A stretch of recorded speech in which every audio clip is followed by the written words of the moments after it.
80 ಮತ್ತು 90ರ ದಶಕದ ದಕ್ಷಿಣ ಭಾರತದ ಚಿತ್ರರಂಗದಲ್ಲಿ ಟಾಪ್ ನಟಿಯರಲ್ಲಿ ಒಬ್ಬರಾಗಿ ಮಿಂಚಿದವರು ಸುಮಲತಾ ಅಂಬರೀಶ್ ಅವರು.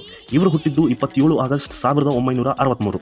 ತಮ್ಮ 15ನೇ ವಯಸ್ಸಿಗೆ ಸಿನಿ ಪಯಣವನ್ನು ಆರಂಭಿಸಿದ ಇವರು 1979ರಲ್ಲಿ ತಮಿಳು ಚಿತ್ರದ ಮೂಲಕ ಚಿತ್ರರಂಗ ಪ್ರವೇಶಿಸಿದರು.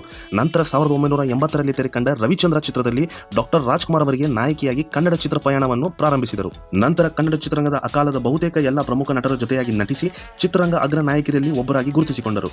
200ಕ್ಕೂ ಹೆಚ್ಚು ಚಿತ್ರಗಳಲ್ಲಿ ಅಭಿನಯಿಸಿ ಎಲ್ಲಾ ಭಾಷೆಯ ಚಿತ್ರರಂಗದಲ್ಲೂ ತಮ್ಮ ಅದ್ಭುತ ನಟನೆಗೆ ಅನೇಕ ಪ್ರಶಸ್ತಿಗಳು, ಗೌರವಗಳನ್ನು ತಮ್ಮದಾಗಿಸಿಕೊಂಡರು.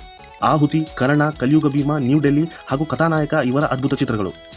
4 ದಶಕಗಳ ಕಾಲ ಕನ್ನಡ ಚಿತ್ರರಂಗದಲ್ಲಿ ಸೇವೆ ಸಲ್ಲಿಸಿ ಇಂದಿಗೂ ಪೋಷಕ ಪಾತ್ರಗಳಲ್ಲಿ ಅಭಿನಯಿಸುತ್ತಾರೆ.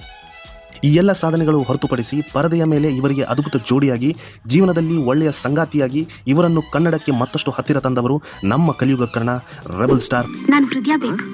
ಹೃದಯ ಎಲ್ಲಿ ಬಿಟ್ಬಿಟ್ಟು ಬಂದಿದ್ದೀರಾ? ಇಲ್ಲೇ ನಿಮ್ಮ ಹತ್ರ.